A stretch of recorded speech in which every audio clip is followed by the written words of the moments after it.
Kasus pembunuhan warga sipil oleh anggota kepolisian merupakan fenomena berulang yang sering menuai kritik tajam dari berbagai pihak. Dalam 3 tahun terakhir, setidaknya 100 nyawa melayang akibat kekerasan yang dilakukan oleh anggota polisi. Terbaru, pada 19 Februari 2026, Bribda Masya Sihaya, anggota Brimob Polda Maluku, melakukan tindakan kekerasan terhadap 2 pelajar asal Maluku Tenggara, termasuk Arianto Tawakal, yang tewas setelah dipukul di bagian kepala. Jauh sebelum itu, muntahan timah panas senjata aparat telah melukai bahkan menghilangkan nyawa warga sipil di berbagai daerah.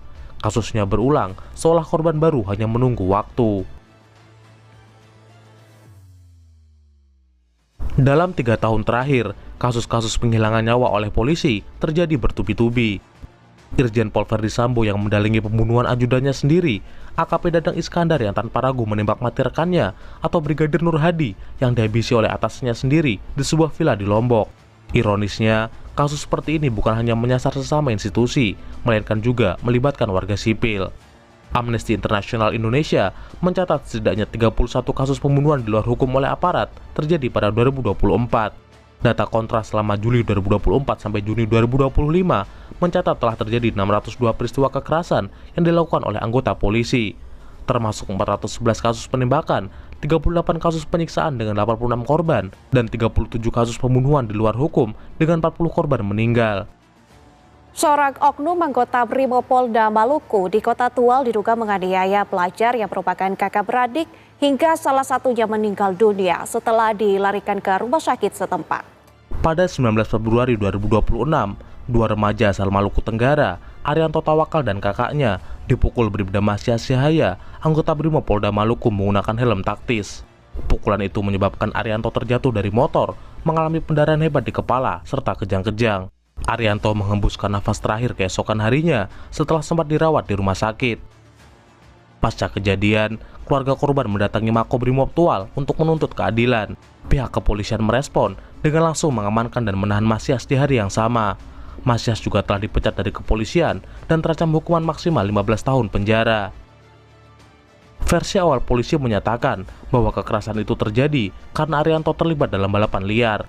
Namun, klaim ini dengan cepat dibantah oleh keluarga karena ketiadaan bukti rekaman CCTV atau saksi independen yang mendukung narasi polisi. Narasi polisi yang menyudutkan korban tanpa bukti independen kerap dilakukan untuk membenarkan kekerasan.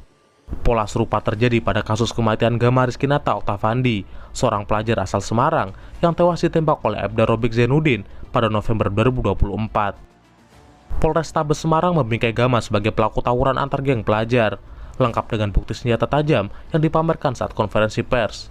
Klaim ini kemudian terbukti salah setelah rekaman CCTV menunjukkan fakta yang sebenarnya. Berdasarkan rekaman CCTV, Aibda Robik terlihat sedang duduk di atas motornya di pinggir jalan. Tak lama berselang, ia memindahkan motornya ke tengah jalan dan mengacungkan senjata api ke arah motor yang melintas. Ada 3 motor yang melintas pada saat kejadian, namun tak ada tanda-tanda tawuran seperti yang sempat dituturkan pihak kepolisian. Dari jarak dekat, Robik melepaskan tembakan ke arah 2 motor yang melintas dengan cepat. Peluru itu menyasar tubuh Gama dan menyebabkan pendarahan hebat. Gama sempat dilarikan ke rumah sakit, tapi nyawanya tak tertolong dan dinyatakan meninggal pada siang harinya. Setelah penyidikan mendalam, terungkap bahwa penembakan itu tidak berkaitan dengan pembubaran tawuran, melainkan karena sang polisi tidak terima sepeda motornya dipepet secara tidak sengaja oleh salah satu kendaraan yang sedang bersama Gama. Akibat kasus ini, Aibda Robik Zainuddin dipecat dari kepolisian dan divonis 15 tahun penjara. Di Papua, Tobias Silak, seorang pegawai di Badan Pengawas Pemilu Yahukimo, ditembak aparat kepolisian pada Agustus 2024. Tobias sempat dituduh sebagai anggota milisi pro kemerdekaan Papua, namun tuduhan itu dibantah oleh keluarga dan kantor tempatnya bekerja. Setahun berikutnya, giliran Victor Deal yang tewas dianiaya sejumlah polisi tanpa alasan hukum. Pada 28 Agustus 2025, di tengah gelombang unjuk rasa nasional yang menolak kenaikan tunjangan anggota DPR, sebuah insiden mematikan menewaskan Afan Kurniawan, seorang pengemudi ojek online yang kehilangan nyawa akibat diterjang mobil rantis milik Brimob Polda Metro Jaya. Awalnya, kasus ini dianggap sebagai kecelakaan akibat upaya polisi membubarkan kerusuhan massa. Namun, rekaman video amatir menunjukkan adanya kelalaian bahkan kesengajaan. Laporan tim pencari fakta menyebut rantis sempat berhenti selama 7 detik setelah pelindasan pertama. Tapi alih-alih berhenti, personel kepolisian di dalam rantis justru kembali melaju hingga melindas kembali tubuh Afan. Akibat kasus ini, 7 anggota BRIMOB yang terlibat mendapatkan sanksi ringan hingga berat. Kompol Kosmas Kajugae dipecat tidak hormat, Bribka Rohmat dijatuhi demosi, sementara sisanya dijatuhi sanksi permintaan maaf serta pasus selama 20 hari. Kasus hilangnya nyawa oleh polisi saat aksi demonstrasi juga terjadi pada 2019. 2 mahasiswa asal Kendari bernama Randi dan Yusuf Kardawi tewas usai mengikuti demonstrasi penolakan RKUHP dan pelemahan KPK di depan gedung DPRD Sulawesi Tenggara. Randi diterjang timah panas milik Brigadir Abdul Malik, sementara Yusuf tewas setelah mengalami luka parah di bagian kepala oleh pelaku yang masih misteri hingga hari ini. Pemirsa, 1 orang tewas dan 1 kritis akibat bentrok warga dan polisi di desa Bangkal, Kabupaten Seruyan, Kalimantan Tengah. Korban tewas terkena tembakan saat menuntut kebun plasma pada perusahaan sawit PT Hamparan Mas Sawit Bangun Persada. Pada 7 Oktober 2023, Ibtu Anang Triwayu Widodo, anggota BRIMOB Polda Kalteng, menembak mati warga bernama Gijik saat aksi menuntut kebun sawit plasma dari perusahaan PT Hamparan Mas Sawit Bangun Persada di Kabupaten Seruyan, Kalimantan Tengah. Pada 29 Januari 2022, Brigadir Andre Batuwael, anggota BRIMOB Polda Maluku, menembak mati seorang warga saat terlibat perselisihan di area tambang emas ilegal di Gunung Botak, Kabupaten Buru. Seorang bocah berusia 13 tahun bernama Afif Maulana diduga kehilangan nyawa akibat penyiksaan oleh polisi. Ia ditemukan meninggal dunia pada 9 Juni 2024 di bawah jembatan Kuranji di Kota Padang. Hasil penyelidikan polisi menegaskan bahwa kematian Afif akibat meloncat ke sungai bukan disiksa oleh polisi. Sementara pihak keluarga sulit untuk percaya klaim itu karena ditemukannya banyak kejanggalan. Kasus salah tangkap disertai penyiksaan, pelanggaran prosedur atau bahkan kekerasan adalah kisah klasik yang terjadi di tubuh kepolisian. Laporan Kontras dari Juli 2024 sampai Juni 2025 mencatat ada 44 peristiwa salah tangkap yang menyebabkan 35 orang terluka dan 8 orang meninggal dunia. Pada Januari 2026, seorang pedagang es gabus asal Bogor mengalami kekerasan oleh personel polisi dan TNI karena dituduh menjual makanan berbahan spons yang berbahaya. Nyatanya, tuduhan itu tak terbukti dan hasil laboratorium justru membuktikan bahwa makanan yang dijual aman dikonsumsi. Jauh sebelum itu, petani asal Bekasi bernama Sengkon dan Karta ditangkap, dipenjara dan disiksa atas kasus perampokan dan pembunuhan yang tak pernah mereka lakukan. Kasus salah tangkap merupakan bagian dari kultur kekerasan yang mengakar di polisi. Data Kontras pada Juli 2023 sampai Juni 2024 mencatat adanya 15 peristiwa salah tangkap dengan 23 korban dan 9 diantaranya mengalami luka-luka. Pada periode Juli 2024 sampai Juni 2025, kasus meningkat menjadi 44 peristiwa, menyebabkan 35 orang terluka dan 8 orang meninggal dunia. Ini adalah Sudrajat, pedagang es gabus keliling asal Bogor yang telah berjualan selama lebih dari 30 tahun. Pada 24 Januari 2026, seorang warga bernama Arif Fadilah melihat dagangan Sudrajat dan curiga karena teksturnya aneh. Ia langsung melaporkan ke polisi dengan dugaan penjualan jajanan berbahan spons berbahaya yang bisa membahayakan anak-anak. Laporan itu langsung ditindaklanjuti oleh Aibtu Ikhwan Mulyadi dan Serdaheri Purnomo. Setelah mendatangi, membeli dan mencicipi dagangan Sudrajat, mereka langsung menuduh es gabus itu palsu atau bahkan beracun karena bisa dibakar dan diremas seperti spons. Sudrajat lalu dikepung, diinterogasi di tempat, dipaksa mengakui dagangannya palsu, dagangannya dirusak dan dipermalukan di depan umum. Ini busa kan ini? Saya belum tahu ya, apa busa ini saya belum tahu Pak. Terus kenapa kamu jual? Ya, saya berhenti dan mau makan apa nama anak-anak. Coba ini makan dulu. Ini dari busa ini, jelas ini dari busa nih, ya. Nah, itu dia. Bahannya nggak hancur. Bahannya nggak hancur. Dari spon ya. Itu dia.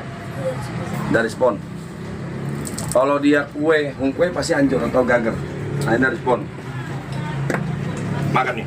Harus hati-hati. Makan, habisin, ngambil telan. Yang motor biar kamu ya, jangan anak-anak kecil ya, kasihan tuh. Rekaman Sudrajat ini kemudian menyebar luas di media sosial. Banyak pihak menuding polisi bertindak gegabah dan main hakim sendiri. Kasus ini kemudian diselidiki oleh pihak kepolisian dan es gabus Sudrajat diambil sampelnya untuk diperiksa di laboratorium.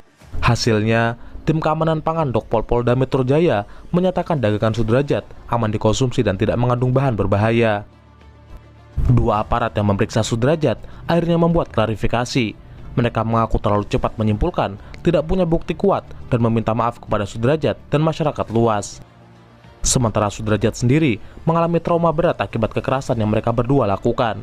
Meski kemudian pihak polisi membantah adanya kekerasan itu. Pada Februari 2024, dua pasutri pedagang keripik asal Bogor bernama Subur dan Titin disergap oleh 15 aparat polisi di sebuah SPBU. Mereka diperlakukan kasar dan dipaksa mengaku sebagai anggota sindikat perampokan. Proses penangkapan ini didasari pada ciri dan kendaraan yang dipakai oleh korban. Namun, setelah pemeriksaan lebih lanjut, terbukti bahwa pasutri ini memang bukan bagian dari pelaku perampokan. Tak lama setelah kejadian itu, Polres Bogor menggelar jumpa pers dan meminta maaf secara terbuka kepada Subur, Titin, dan seluruh warga Bogor. Sementara 9 anggota polisi yang terlibat diberikan sanksi internal dan dibebas tugaskan. Pada 2025, Polres Bogor juga pernah menghukum 3 personel polisi dari Polsek Parung Panjang akibat kasus salah tangkap terhadap seorang warga yang dituduh terlibat pencurian. Ketiganya dijatuhi sanksi patsus 21 hari di rutan Polres, mutasi demosi dan pembebasan tugas. Kasus salah tangkap polisi yang lebih tragis dan brutal terjadi kepada seorang marbot masjid asal Tangerang bernama Oman Abdurrahman. Pada Agustus 2017, Oman ditangkap oleh sejumlah polisi dari Polres Lampung Utara karena dituding terlibat dalam kasus perampokan. Oman langsung dibawa ke Polsek Balaraja, lalu ke Polda Banten, dan akhirnya ke Polres Lampung Utara. Dalam perjalanan dari Banten ke Lampung Utara inilah, polisi menurunkan Oman di kawasan perkebunan yang sepi dan melakukan penyiksaan berat. Oman dipukuli, diintimidasi, dan disiksa agar mengaku. Salah seorang polisi bahkan melayangkan timah panas ke kaki Oman sebanyak 3 kali. Tak kuat menahan siksa, Oman terpaksa mengaku. Ia pun menjadi tersangka dan sempat ditahan 10 bulan. Ironisnya, fakta-fakta di persidangan justru membuktikan bahwa Oman tidak bersalah. Majelis hakim akhirnya memvonis bebas Oman karena tidak ada saksi mata dan bukti yang kuat yang menunjukkan Oman terlibat. 5 tahun kemudian, negara menyerahkan ganti rugi sebesar 220 juta kepada Oman untuk biaya pengobatan dan kerugian moral. Kasus serupa Oman pernah terjadi di masa Orde Baru. 2 petani miskin dari desa Bojong-Sari dipenjara bertahun-tahun atas tuduhan perampokan dan pembunuhan pasangan suami istri yang sama sekali tidak mereka lakukan. Pada November 1974, Sengkon dan Karta ditangkap polisi dan mengalami penyiksaan berat agar mengaku bahwa mereka adalah pelaku pembunuhan itu. Tak kuat menahan pukulan dan setrum listrik, Sengkon dan Karta terpaksa mengaku. Polisi kemudian menggunakan pengakuan ini sebagai bukti utama tanpa adanya investigasi lebih dalam. Sengkon akhirnya divonis 12 tahun penjara dan Karta 7 tahun penjara. Pada 1980-an, pelaku sebenarnya akhirnya mengakui perbuatannya setelah melihat kondisi Sengkon dan Karta yang memprihatinkan. Kasus ini menjadi dorongan besar bagi Mahkamah Agung untuk menghidupkan mekanisme peninjauan kembali atau PK. Dalam putusan PK, Sengkon dan Karta akhirnya dibebaskan setelah menjalani hukuman penjara sekitar 6 tahun. Korban salah tangkap polisi yang tak kalah brutal terjadi kepada Kusyanto asal Grobogan, Jawa Tengah. Pria yang sehari-hari bekerja sebagai pencari bekicot ini dituduh melakukan pencurian yang berujung pada kekerasan fisik, pengakuan paksa, dan persekusi publik. Pada 2 Maret 2025, anggota Polsek Geyer menuduh Kusyanto mencuri pompa air tanpa verifikasi identitas atau bukti awal yang kuat. Kusyanto ditangkap, diikat, dan dibawa ke rumah warga untuk diperiksa. Selama proses itu, Kusyanto menerima intimidasi dan kekerasan verbal maupun fisik. Namun, setelah penyelidikan lebih mendalam, polisi baru menyadari bahwa mereka telah melakukan kesalahan. Kusyanto tidak terbukti mencuri pompa air, ia dibebaskan dan pulang dengan kondisi trauma berat. Pihak Polres Grobogan akhirnya mengakui adanya pelanggaran prosedur dan meminta maaf kepada Kusyanto, keluarga, dan masyarakat. Pada Mei 2024, Polda Jabar menangkap Peggy Setiawan, buruh bangunan asal Bandung, yang diduga polisi sebagai dalang utama dari kasus pembunuhan Vina dan Eki di Cirebon pada tahun 2016. Polisi saat itu mengklaim bahwa penangkapan Peggy telah dilakukan secara profesional, tapi Peggy di hadapan awak media membantah keras tuduhan pembunuhan itu. Peggy sempat ditahan hampir 2 bulan sebelum akhirnya dibebaskan hakim karena penetapan tersangka dinyatakan tidak sah. Pengadilan Negeri Bandung memutuskan Peggy harus segera dibebaskan karena tidak ada bukti yang cukup, kesalahan identitas, serta prosedur penangkapan yang cacat. Kasus salah tangkap dan kekerasan juga pernah dilakukan oleh Satreskrim Polres Cianjur. Pada 8 Juni 2025, Suherli, pedagang biji kopi dari Cianjur, disergap dan mengalami tindakan represif oleh aparat karena diduga menjadi bagian dari buronan geng motor. Ia dipukuli dan ditendang hingga mengalami luka lebam di bagian wajah dan tubuh. Kekerasan itu terjadi baik di lokasi penangkapan maupun selama pemeriksaan awal di kantor polisi. Setelah dilakukan pengecekan, polisi menyadari bahwa mereka telah melakukan salah tangkap. Suherli kemudian dibebaskan dalam keadaan babak belur. Fenomena salah tangkap oleh polisi di Indonesia memang sudah jadi isu kronis yang berulang. Kasus-kasus yang disebutkan hanyalah bagian kecil dari bagaimana gegabah dan cerobohnya polisi dalam menangani laporan. Polisi kerap kali menangkap hanya dengan asumsi, data seadanya, atau rumor tanpa verifikasi yang akurat. Korban salah tangkap sering dari kalangan bawah yang minim akses hukum, menjadikan kasus salah tangkap hampir pasti berujung pada permintaan maaf dan sanksi ringan.